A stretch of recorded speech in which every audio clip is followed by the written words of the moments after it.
Welcome to Spotlight Saturday.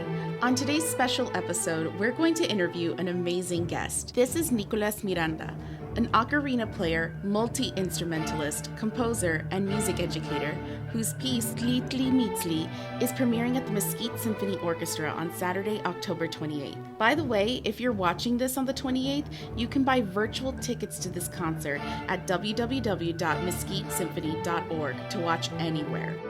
First things first, tell us about your musical background. My name is Nicolás Miranda. I'm also known on the internet as Ocarina Owl. That's where I post. I post on YouTube, I post on Instagram, on TikTok. I've been writing music since I was 12, but I think it's important to just talk a little bit about where I'm from. I was born in Tliltimiztli, Mexico. I come from a line of, mestizo, which in Mexico, all that means is that you are, part Spaniard and part indigenous. It's a little bit tough sometimes in Mexico to embrace indigenous roots, but we've been moving more towards as a nation in Mexico, being more celebratory of our roots and of who we are.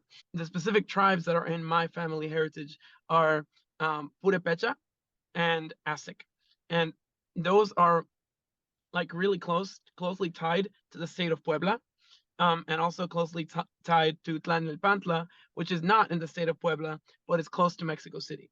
So in more of a southern Mexico / central Mexico type of location is where my family background comes from. And to be totally truthful, I don't know how to speak the native language, Nahuatl, which is a language that has many variants based on wherever you are in Mexico. But my grandmother and her sister used to speak it a long time ago. I never got to meet her because she passed away before I was born. But one of my dreams is always to dedicate a lot of my performances and dedicate a lot of my music to her because I never got to know her. And I feel like my connection with indigenous sounds and indigenous music is comes really from her a lot of the times. So again, I just want to say I absolutely dedicate this performance of Tliltimiztli, the piece we're going to talk about today, to my grandmother. What are some important musical memories that you have? I started an orchestra when I was in 12th grade. Um, I played cello. Cello was a really big part of my life. I really loved cello and music since I can remember. I've been writing music since I was 12. I've been just absolutely dying to just learn music.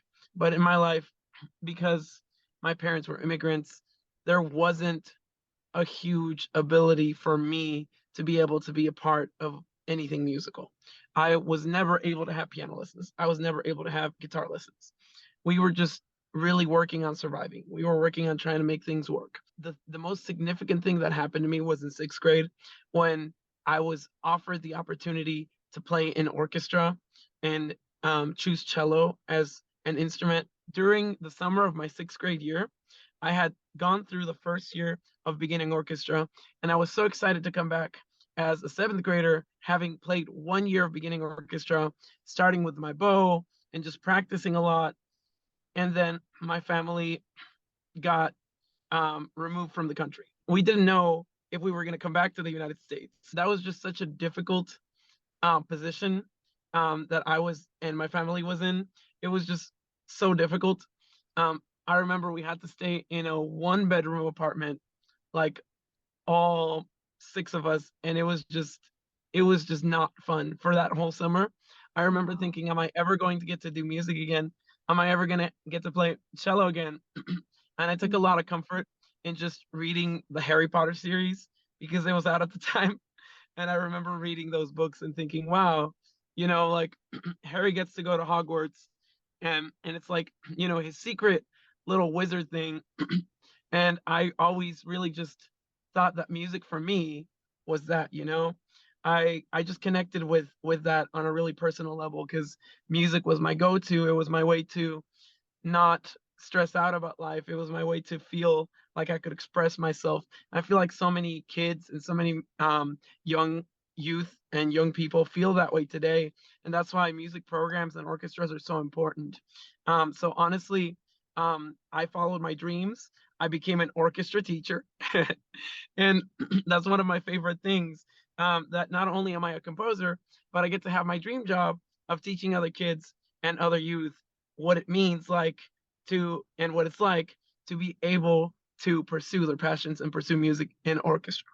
Could you walk us through some of the instruments used in the piece? I love orchestra, and orchestra has been a huge passion of mine since I was literally in middle school. And I've just loved writing music for orchestra. Even when I was in middle school and in high school, I still wrote music. And my teacher was kind enough, huge shout out to my teacher who is still teaching to this day. She was kind enough to perform some of those pieces and just give me that space to feel comfortable and confident and give me feedback on the things that didn't work. As a high schooler or as a middle schooler, there's lots of things that just didn't work. I was just extremely lucky and fortunate to have my high school teacher, Mrs. Tobar. And I hope if she ever sees this, that she understands what a huge gift she gave me through her encouragement and through her teaching. When I wrote this piece, my goal was to create something very similar to a composer that has inspired me, many, many Latin American composers that have inspired me, but I'm going to narrow it down to a couple of these. I'm going to say Carlos Chavez and his Sinfonia India. That is a beautiful work of one of the heights of Mexican classical music. What he did, which is what I did with Tliltimiztli and with Omeyocan, is I ended up having more of a traditional orchestration situation with more or less the typical numbers of string players, brass players, woodwind players, percussionists, but I added two extra percussionists and I added two extra woodwinds, which alternate between traditional Aztec slash pre-Hispanic slash pre-Columbian instruments. So the first one that's really prominent in this piece is the Aztec death whistle. And if you're familiar with them, they're called Silbato de la Muerte, which translates to literally death whistle. It creates a blood-curdling scream, like it sounds almost like a human scream. And this was not actually used always to be a musical instrument. This was used in warfare with the Aztecs. What they would do is if they would have a tribe like Texcoco that was trying to invade, like the Triple Alliance, they would try to invade their territory. And the Aztecs were a society of warriors, and they would all sneak behind marshes or in places where there was no visibility. And when the army was marching up to try to invade Tenochtitlan, they would all on cue do a loud sound on their death whistle. It was a psychological warfare type of situation. It was very, very terrifying, as you can imagine. It demoralized people, and it like literally straight up just won them a lot of battles. That in the piece is included the death whistle. The other one that is included is a Tliltimiztli, which is a aerophone or a flute. There's many different tunings and styles to a Tliltimiztli, and I actually included two. One that I considered a flute from Teotihuacan, which is a very traditional flute, kind of has almost like a pentatonic scale, like a Phrygian pentatonic scale, but it's very out of tune. It's not tuned to Western tonality. It plays with a lot of like different kind of like flatter notes, flatter tuning. And my friend from Mexico actually made this instrument for our performance. He kind of curated the process of how to make this scale. So if he's watching, my friend Roser, thank you so much for creating this. We really wanted it to sound as close to indigenous as possible. And I want to emphasize that the instruments that I play are indigenous inspired. There's no way we can go back in time and experience what those instruments truly look like. We have museum pieces, and a lot of these kind of inspire the way in which we create the instruments today. There's no way we can know. A lot of the info and samples were lost during the Spanish invasion. What we can know is that we love oral tradition from indigenous peoples, and we understand there's a lot of it and a lot of artisans and makers that created tlapitzalis. And the tlapitzali that I called the Teotihuacan flute, that's one that's played at the beginning of the symphony. There's another tlapitzali, but this one is going to be very familiar because this one has a very, very complex multicultural history, and I can't exactly claim it just entirely from pre-Columbian history because it's from all over the world, literally. The ocarina. The ocarina is a beautiful instrument, and the name is not pre-Hispanic, but the history of the ocarina was that in ancient pre-Columbia, when the Spaniards arrived, they would take musicians that played on tlapitzalis, which are flutes and different types of vessel flutes, and they would put them in ships to go to the New World, to Europe, to go to play for the courts of kings and queens, and just as a novelty. But the history that happened with that was that, to the best of our knowledge and to the best of our research, we tracked the origin of the ocarina from a gentleman named Giuseppe Donati, who was inspired by some of the performances in past years from the New World. In 1850, around the year of 1850, he created his own version of what he called the Little Goose. The Little Goose was a very beautiful vessel flute tuned like a tlapitzali, and tuned in the style of a vessel flute. But it wasn't like a recorder or like a clarinet. It was transverse. So it was inspired by a lot of indigenous, even pre-Columbian ancestry, but it was not tuned to the chromatic scale, right? Now, Giuseppe Donati tuned it to the chromatic scale, and he created the classical Italian version of the ocarina, which I give him 100% of the credit, and I think his ocarinas are amazing. Now, obviously, from Europe, it came to Asia, and in Asia, they had Legend of Zelda, which a lot of people are extremely familiar with. It included an ocarina of time, an ocarina. An ocarina made in the Asian style. There's a lot of history that I'm going to skip over, but basically, Akitagawa and a lot of other ocarina makers innovated in Asia about the history of the ocarina and about how to make the best ocarina. And that's where Legend of Zelda came about. It came to the forefront, and now ocarina is a lot more in the mainstream. So I put some ocarinas in that piece as well, gave them a lot of different solos, and melded them together with the orchestral setting in the background. So when you listen to Tliltimiztli, you can kind of understand more about why I put tlapitzalis, Teotihuacan flutes, ocarinas, death whistles. Those are just the flutes. I added the cajon because the cajon is a Latin instrument. That's not an indigenous instrument, but it's a callback to Mexico. And I love to just have that cajon present because it just feels different and weird and interesting. And the other one is the teponaztli. Teponaztli is a hollowed log drum, but the hollowed log drum is beautiful because it has two tones, and those two tones work very well in harmony with each other. They can make a lot of really interesting pre-Columbian sounds. I combine those ancient sounding instruments, those ancient sounds, those ancient harmonies that I imagine in my mind. I put them together with the orchestra to create the piece called Tliltimiztli, which in Nahuatl translates from purple fang, because the piece is about a purple panther. What was the inspiration behind the piece? I love to tell stories, it's my passion. Whenever I do create something as a composer, I love to tell a story with it. And so this story is highly fictional, one, and highly mythological. Those two things are really important to me because this is not a story about the Aztec deities. I used to write pieces about them. Now, in this one, I took that same world and I inserted fictional characters in it. The first piece I wrote, it was performed by the Mansfield Philharmonic, which they did an amazing job. I'm extremely thankful to them for performing it last year. That was called Omeyocan. Omeyocan is the highest Aztec afterlife heaven. There's 13 Aztec heavens. I'm not going to go through each one, but the highest one is called Omeyocan. There's lots of trees, lots of beautiful scenery. It's a beautiful place. Um, so that's what the Aztecs believed. And I interpret that one through the lens of a character named Itzcoat, which means obsidian serpent.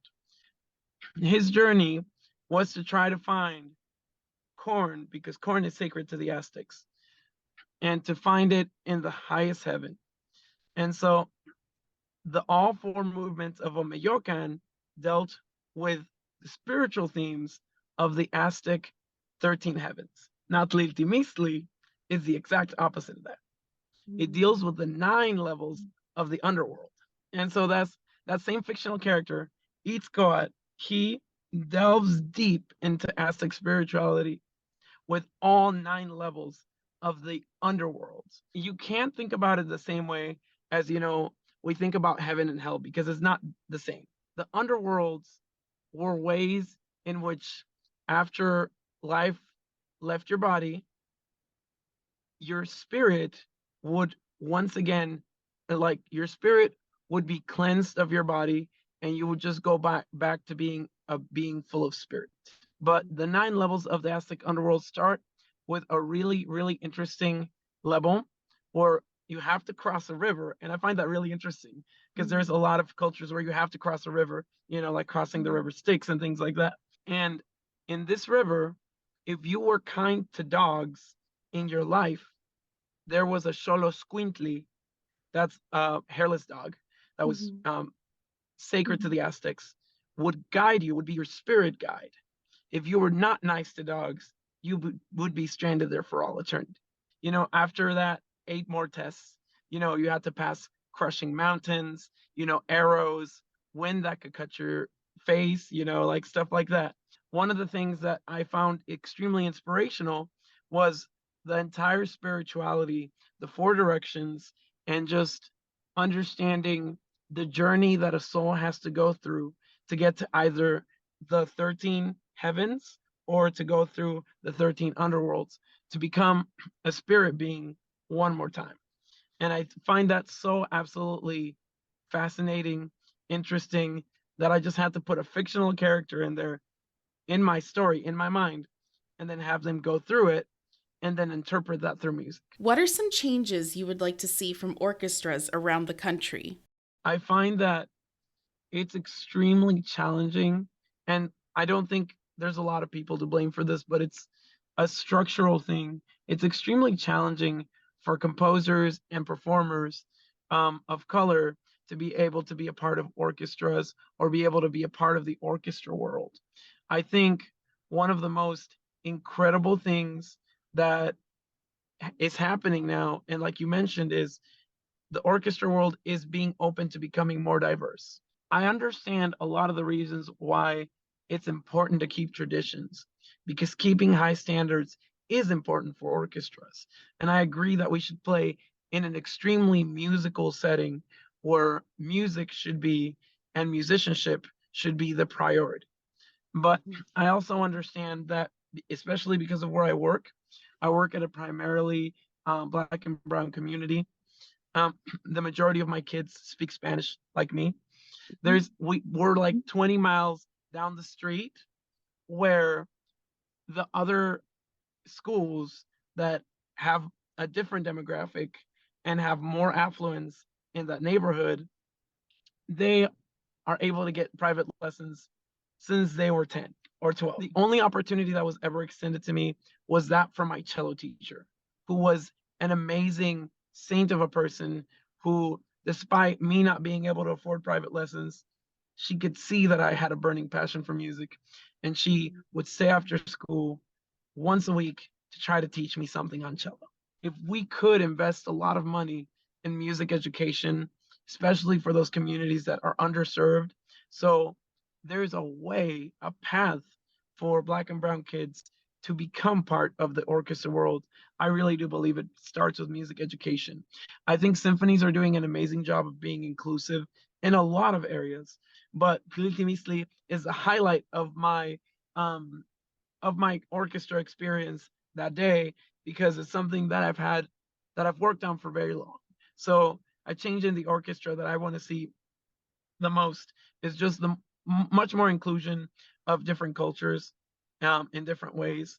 And I believe it starts with music education. The biggest thing I encourage people that, are listening to this and that want to, be either more involved in, you know, looking up diverse music in realms specifically related to Latin classical music. I would encourage you to look up Carlos Chavez. I would encourage you to look up Heitor Villalobos, an amazing Brazilian composer. Daniela Lamia Robles. There's very little about him, so that one's kind of hard to find. Finding Silvestre Revueltas, Moncayo, and many other amazing Latin and Mexican composers that just are huge inspirations to me. Tell us how we can learn more about your work. I would love to encourage anybody to look up my work, Ocarina Owl, or I play different styles of music. I don't always play classical. There are times where I, grab a ronroco or grab a charango and I just start jamming a little bit and I post that on my YouTube channel. So definitely look that up on YouTube, on Instagram, on TikTok. I have all of the social medias. Look them up and definitely find out more about the music I make, why I make it. There's one piece I wrote called Quetzalcoatl's Meditation, and that's the meditation of the feathered serpent. I found that that piece is so calming and interesting, and I bend a lot of sounds and edit them and make them sound really interesting so that it's like just very, very interesting.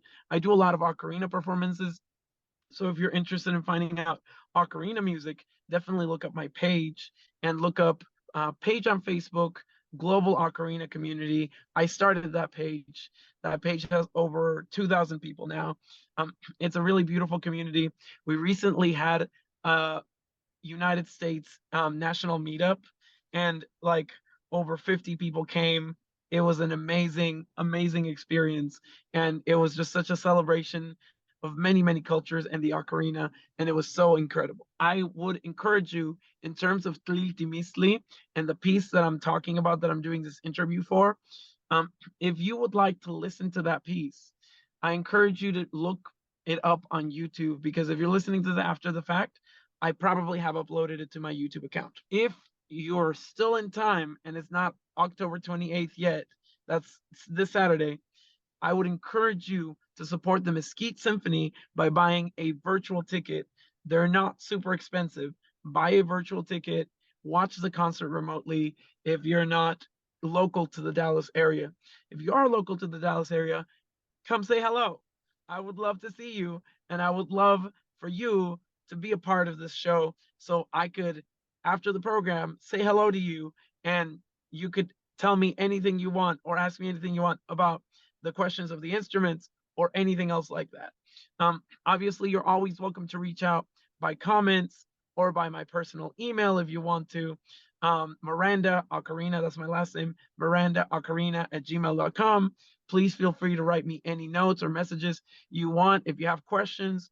Or here's my biggest call to action for any symphonies or for any musical groups, schools, universities listening.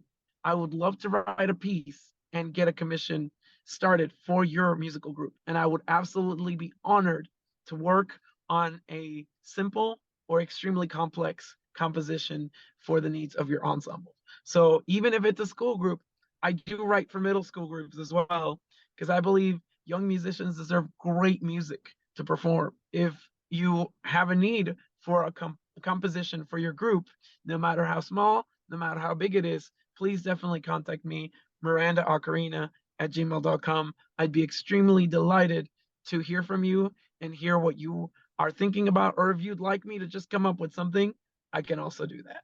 So let me know for sure. I appreciate y'all a lot.